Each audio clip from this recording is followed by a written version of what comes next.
মনে রাখবেন, সংখ্যাগরিষ্ঠতার জোরে যদি আবার ফ্যাসিবাদের মতো এই বিপুল গণভোটে জয়যুক্ত হওয়ার পরে জুলাইয়ের রক্তের সাথে বেইমানি করে জুলাই সনদের ভিত্তিতে নতুন বাংলাদেশে বিদ্যমান রাষ্ট্র সংস্কার করে নতুন রাষ্ট্রের কাঠামো তৈরি করা না হয়, আরেকটি জুলাইয়ের তৈরি হবে কিন্তু বলে দেন।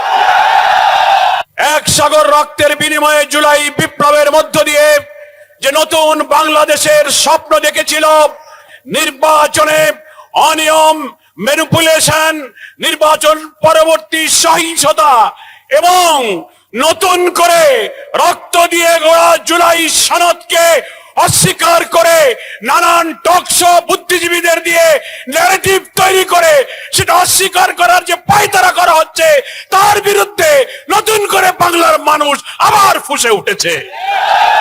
নির্বাচন পরবর্তী সহিংসতায় দেশের মানুষ বিস্মিত।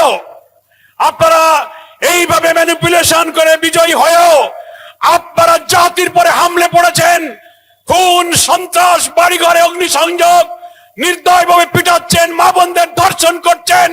সেই দৃশ্য আমাদেরকে আবার ফ্যাসিবাদের চিত্র মনে করিয়ে দিচ্ছে। এ ব্যাপারে আপনাদেরকে সংযত হতে হবে।